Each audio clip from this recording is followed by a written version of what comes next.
a very special guest for you tonight. Louder!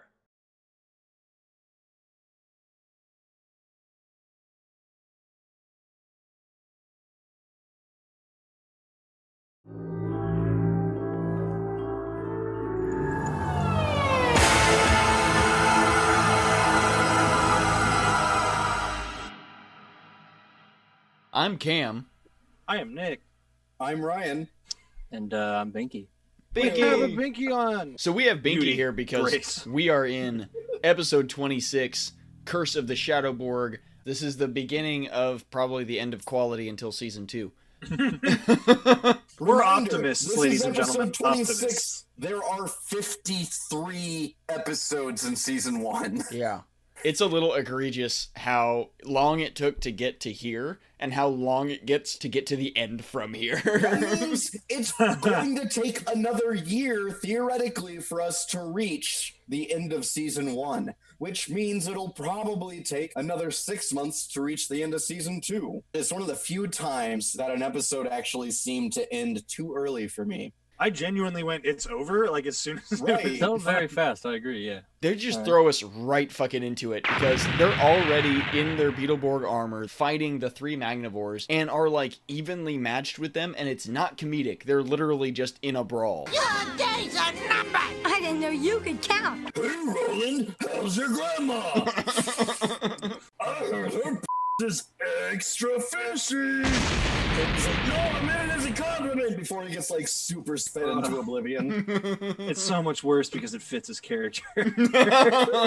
They jump Drew like this is American History X. Hold still, Beetle dweebs! Yes! They tear off his right shoulder pad, exposing somebody's digital electronics class project. There's a lot of PCBs in his shoulder for Right, some like- reason.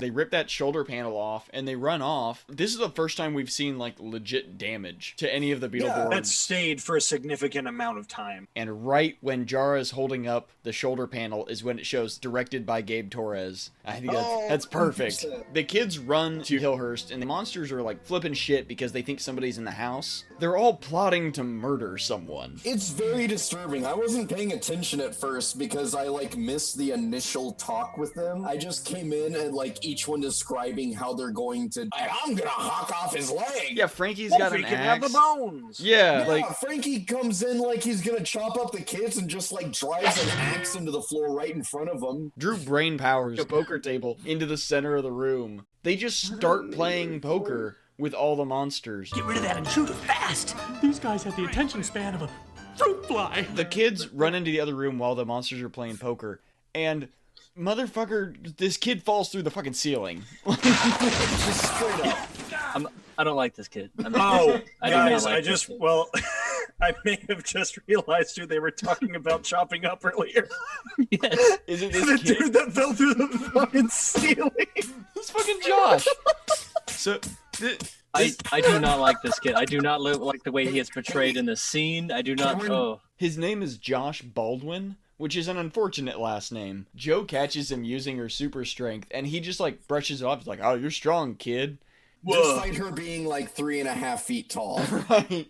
basically just like rolling them off. Like, there's like something in the house, and he's like, and Scared?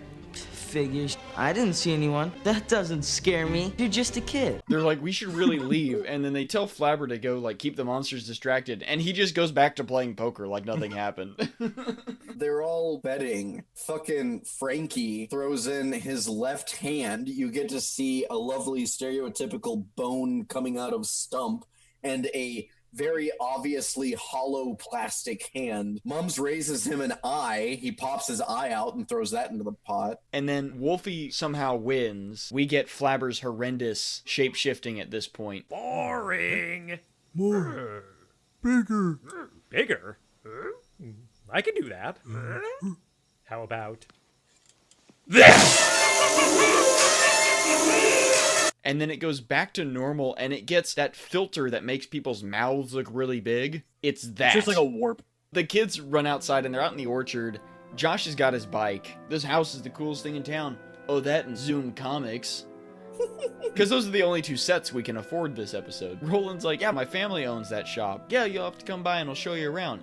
And then this dude, as he's leaving... Oh, it's gorgeous. Just like... It's beautiful. Yeah. You should go to the fucking X Plays Games, more dude. into why I do not like this character. He is Bam Margera meets Tony Hawk meets who is that one BMX biker that was on Ned's Declassified? Then we cut to the Magnivores. Jara is presenting this lump of mangled shoulder armor to Vexor. Vexor just like holds the shoulder armor with all the wires in it and she's like, we'll create a weapon with this that can stop the Beetleborgs forever, and say that they're gonna make an evil Beetleborg that can steal their power and they can never send them back to the comics.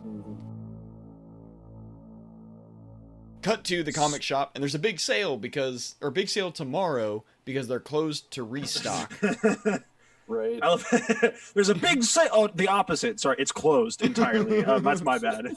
Right. We're pretty close together. It's really weird to have a sign that says big sale tomorrow, closed to restock, all on the same poster. The kids are all in there working, stocking the shelves with just boxes and boxes of comics, all of which are like the same 3 issues of Beetleborgs. And Nano's talking about after they get done working, they're going to get a taste of her kick-in-the-butt barbecue, because food counts as an exchange for fair wages. Meanwhile, Binky's favorite new character pops into the clearly closed building. Just waltzes in like he owns the damn place because he'd met the guy that works there, was like, hey, if you come by sometime, I'll show you around. And he's like, oh, cool, man. How about 45 minutes from now unannounced? Yeah.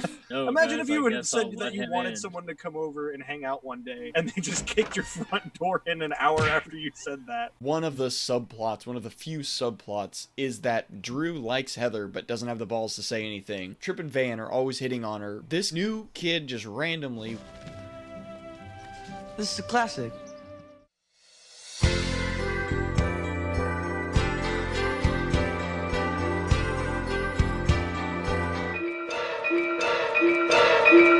I don't know how to feel about... Be Walked in and she was just like, I noticed you were a lot worse than those 2 other boys that are usually always. Yeah. That's pretty cool. Can you do bike tricks? He's like, She, we find out she was grossed out by them, not because they were gross douchebags, but because they weren't douchey enough. Yeah. She's like, They were the pussies. only 2 kids in town that didn't have bikes. Obviously, Drew's supposed to not like him because he's hitting on He's Heather. jealous. Yeah, but it's not clear if we're supposed to like this kid as an audience. Is he supposed to be the cool, like, Green Ranger character that pops in, everybody's like, oh, cool, yeah, Tommy? Or is he meant to be intentionally cringy, and we're supposed to take Drew's side on this? He throws a comic book at Josh, like, oh, this old one. Or Heather throws the comic, and he smashes Josh in the face. And Like, oh my god, I'm so sorry. I only meant to kill you. while all this is going on, Drew gets, like, fed up, and he's like, I have to go see someone about a blue suit. Which isn't a lie. He takes off. Just a strategic sentence. He takes off to go talk to Flabber, and the 3 Magnivores are sitting, and we see new sets in the catacombs. Yeah. There's like a big coffin door. They like crack open the door and look in. He's got the shoulder bit, and this is like a whole lab that we've never seen before, really. Like, we may have seen. Room. Yeah. All of a sudden, the like torso, arms, legs, and head of ShadowBorg just connect. They just like form Voltron right on the slab. CGI out of the Shadow Realm. It looks the same as their like transformation sequences, but just without a person inside. Like, it's all the armor pieces coming together. There's just not a person. To be fair, we underneath get it. to see the horrors of what it's like with a person inside here very soon.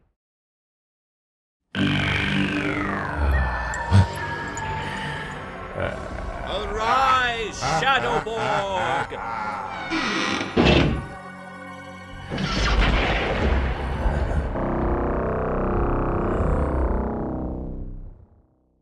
He stands up and his eyes glow yellow underneath, which is a really cool effect. He's based on a beetle, and I can't remember what kind now. It's pretty much 90% Drew's armor, the blue Stingerborg armor, and then like a big red crystal thing on the torso. The head's completely unique, almost looks a little cockroachy. They look like antennas instead of beetle horns, and then he's got like spiky shoulders. What do you guys think of ShadowBorg?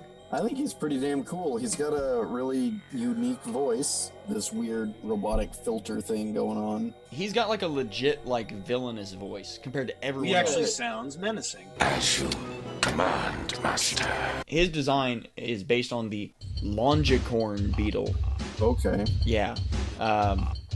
perhaps the fiercest warrior of the insect world. So yeah, that's on the ShadowBorg Cardzillion trading card. It's kind of like a brown and white mottled. The Beetle itself is like brown and white. Yeah. It's just kind of patchy. He's got a really cool weapon that's just, it's like everybody else's weapon, but a little bit smaller on the side of his right arm. It's called the Shadow Claw, and it just looks really cool. He stands up and evil laughs like he's gonna go, he's gonna go kill. I'll teach him everything I know. That'll take 2 seconds. I mean, he literally he gets brought into this world, walks outside one door for 5 seconds. Vector goes, "Go to Hillhurst and fight the Beetleborgs." He's like, "All right, I'm on it. I know exactly where that's at." As if I've been here the entire time. Hi folks, Drew Griffin here with the Big Bad Beetle Bros. Quick commercial break here as I want to introduce you to our page on TeePublic. In the description for this video, you'll see a URL that takes you to our link tree, and then we click TeePublic. Here we are on our TeePublic page, Godpunk Productions. There's this spot-on replica of the Zoom Comics logo, this wicked Borg Slayer design in the style of a heavy metal band. Also Swamp Scumoid from the episode Something Fishy. These next two were done by Ryan himself. Do You Want to Mouse Around has Garganturat with a cigar, and this one of the sexual fishman Typhus. I wonder what's on his mind. If you just want a simple t-shirt with the Beetle Bros logo, you can see it comes in 8 different sizes and a ton of different colors. Standard shipping takes roughly 7 days and costs $7. We are an independent artist, so your purchase supports us and is greatly appreciated. Alright folks, hope you find this helpful. Once again, that's Godpunk Productions at teepublic.com. Now back to the video. Immediately cut to Drew already transformed and Flabber like hot wiring his shoulder. Realizing he can't fix it by practical means, Flabber decides to pull out a large... It's like a living ball python. Right? It's actually a real snake. Like, it looks like they really did just hand Billy a snake. And he holds it up and he says a rhyme that I cannot remember right now. It just poofs. And the snake is gone. He has sacrificed its life to the dark gods in exchange for a shoulder pad, and it's just fixed. Fangula and then Mums come running in and they're like, there's something outside of the house. It's big and it's mean, and it looks like a Beetleborg, but it's not. I think they did this pretty well with having the monsters be like genuinely freaked out. I kind of wish they had gone out and fought, but I know that's not really what their role is in the show. Vector sent me to destroy you. And then he just shoots off these giant explosions into the ground for no reason. He's really brazenly taken to the strategy of nuke from orbit. This is when we get the amazing line of, We've got Flabber! I love it. Yeah. I love it. Flabber blasts off into the, I guess, attic? That's why I said what. I was rewatching the scene that happened, and I was like, what is happening? How did I miss this? It's weird to build up that tension of that going to that fight. And then cut to the Zoom Comics gang just eating barbecue in the comic shop after working. Joe hallucinates, and Flabber literally pops out of the can onto the top of the can and talks to her about... Very disturbing. Yeah, there's some trouble. And of course we get the, you don't look like you've seen a ghost, you're as jumpy as a catfish, which Ryan took issue with. I did. You know why? Because catfish don't fucking jump. We get more cringe for Binky because Heather and Josh are just right up on each other the whole time, whispering in each other's ears as Joe and Roland go to actually do something with their lives. The fight, Drew, they're not in the orchard. Of course they're not, because it's like mostly Japanese footage after this. Man. This is ShadowBorg and the Blue Beetleborg squaring off and literally doing the like like twitchy fingers by their guns because they've got the holster right there. ShadowBorg, straight up Mexican standoff. Yeah, and ShadowBorg still got the like classic blaster that everybody else has, but it's the silver and black version that we see in the Japanese footage. But Drew still has the pink and purple one. I wish it had some like good Western music behind it. Oh no! You lose. He drops his gun, picks it back up, and they both holster their He guns. holsters it immediately. No, don't go back to hand-to-hand combat. Joe and Roland pop in, and they're like, let's Borg, and they transform. Our song counter hits 30 on this episode, and we've got a lot of American footage in here. This fight is like half American footage, and then when we get into the Japanese footage, they go into the comic panels, and it's so saturated. It's so hard to tell what's going on and who's who. I don't know, like, the incorporation of the Japanese footage, I think, really screwed them. I think this might be our favorite scene in the episode. ShadowBorg pulls his blaster back out and just blows all of them away. Just one at a time. It's so good. It's super satisfying. He takes 2 of them at first and then leaves 1 of them standing. 1531 to 1534. Yeah. So, Nick, we need that gift. Let's show this poser Borg how it's done. Roland already has his, like, hunter claw weapon drawn. They didn't do the big deal about drawing it or anything. He pulls it out and just, like, gets his ass handed to him immediately. The other 2 pull out their special Beetle Battler weapons. The Shadow Claw is a giant grappling hook that just get over here to Joe. And, Roland, Joe, you guys gotta break free. he, like, He's too strong. It's no use. We can't move. absorbs Joe and Roland's Beetleborg armor. He has designated colors on his chest plate that he sucks them into. What was yours is now mine, Beetleborgs. Joe and Roland tried to call the Beetle Bonders, and that didn't work, but they don't try their super strength or anything. Drew charges after him and just gets eviscerated. And this completes the set.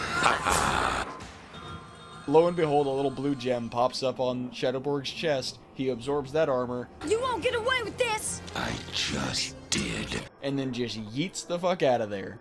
Later.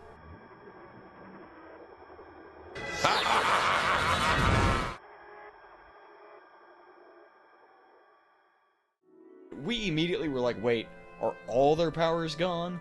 Yeah, because they don't say, like, oh, we can't transform. They say, our powers are gone. Yeah, like Joe and Roland... Like, they don't even try to test their, like, powers. Right, like Joe and Roland tried to call the Beetle Bonders, and that didn't work. But they don't try their super strength or anything. It cuts right back in to them coming into the front foyer of the mansion. They come in to talk to Flabber and let them know that their powers are gone, and by that they mean the one thing that they actually tested. And Fangula comes in to stop them. Their immediate thought is to just walk past and ignore him. They walk past, and each one of them in turn stomps his foot like a complete and utter dick. Yeah. Yeah. And then he just leaves. And like, he just gets sad and leaves. Flabber pours this, like, steaming liquid from a teapot, says it's his flabulous formula, which the kids never drink, I don't think. In this whole scene, I don't think anybody takes a drink. Will we get our powers back? No. It's the vapors. You just need to breathe the vapors. But it'll perk you right up. And they've all still got their secondary powers. They've all still got their civilian powers. Joe breaks the candelabra. Drew telekinesis the teapot around. Roland runs up to get Flabber's thinking cap, which is a helmet with a light bulb on top. You go on home. Flabber will think of something. This is really when stuff stops happening, is Flabber, we've got to think of something. He doesn't. We don't see him think of anything. He says he's going to think of something, and then they leave. Flabber, you're the best. And they head back towards Zoom Comics. Heather and Drew are walking down the street holding hands. No, Heather and Josh. Sorry, Drew Josh. fucking wishes, bro. We're forgetting the fact that they are both behind Drew, totally laughing.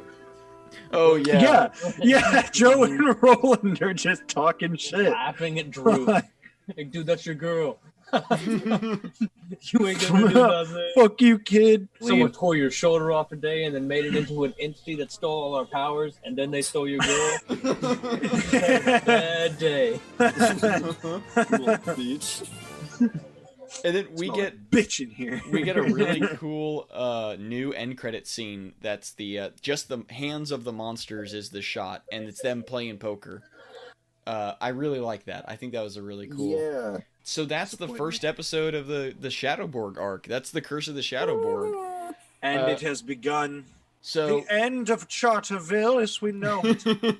We're gonna rate these in 1 to 5 Flabbers, but then at the end we're gonna rank each episode of the ShadowBorg 6 episodes next to each other in a hierarchy of their own, because they kind of stand pretty separate from the rest of the show. I want to give it a 5, but I'm scared that something will be better. I will also go with a tentative 5. Binky, what are you thinking? 3.5. Really?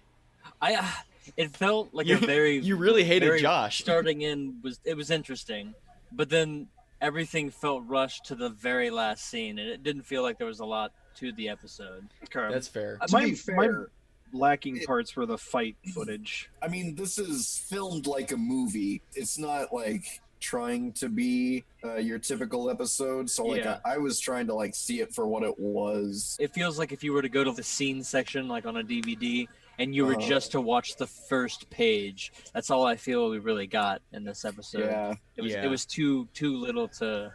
I mean, shit, 6... Yeah, fuck. It's 120 minutes altogether. Yeah, I mean, that's a movie. Sure. Yeah. More or less. That's a flat even 2 hours right there, gentlemen. Like, I think this entire arc is what, when people think back to Beetleborg, I think this is what they think about when they think back, if they have fond memories, you know? I'm going to give it a 4. Just because I'm kind of in between on those, because I think I agree the fight footage, cutting back and forth between the Japanese and the American was, specifically because they used the blaster so much this episode, was kind of distracting. Yeah. The monster stuff was gold. Yeah. And pretty much everything with ShadowBorg was gold. There aren't a lot of episodes, like I said before, that make us like want to stop so often like this one did. Yeah. But that was really only prevalent near the beginning, whenever it was a lot of the monster stuff and it was just like bing bang boom, all this like craziness. But like once it got into the standard Beetleborg episode shit where they're like, oh yeah, we got to deal with the bad guy, and then he's like, oh fuck, I'll fuck it. Like then it like didn't feel like we needed to stop as much. It was all those awful fight scenes. If this is a dream, let's make it a good one. We want to be Beetleborgs. That's a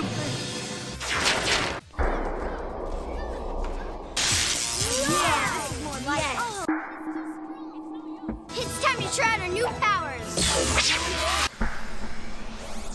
Just like in the comic book. No, it's better. Way better.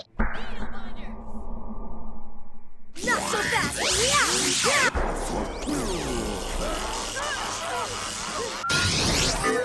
Hey, it worked. Stop. Can't believe this. Actually holding a beetle bonder in my hands. And this completes the set. Ha ha!